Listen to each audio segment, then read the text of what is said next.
Yes, I do agree. I think the biggest story in this entire election is that so many minority voters swung towards Donald Trump, which were previously considered safe Democratic voters. In fact, the only demographic that the Democrats seemed to gain in was actually white voters.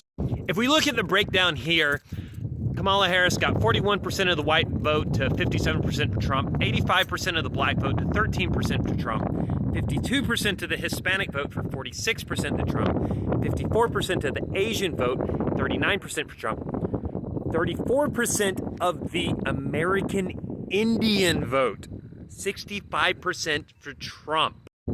Guys, Donald Trump won the American Indian vote.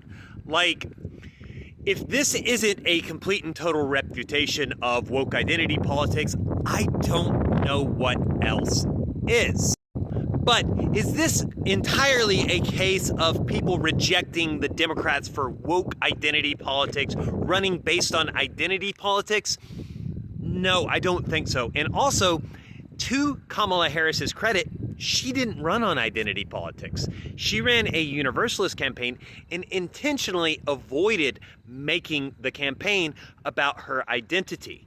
And it was actually Donald Trump that ran more on identity politics and also attacking Kamala Harris through identity politics.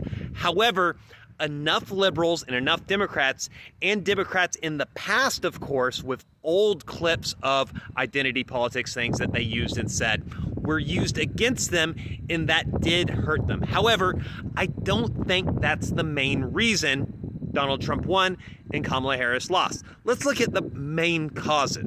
So here are the exit polls on the issues. We got to look at them. Immigration, 90% in favor to Trump. Economy, 80% in favor of Trump. Foreign policy, which is actually one of the things that most Americans probably care least about, 57% in favor of Trump.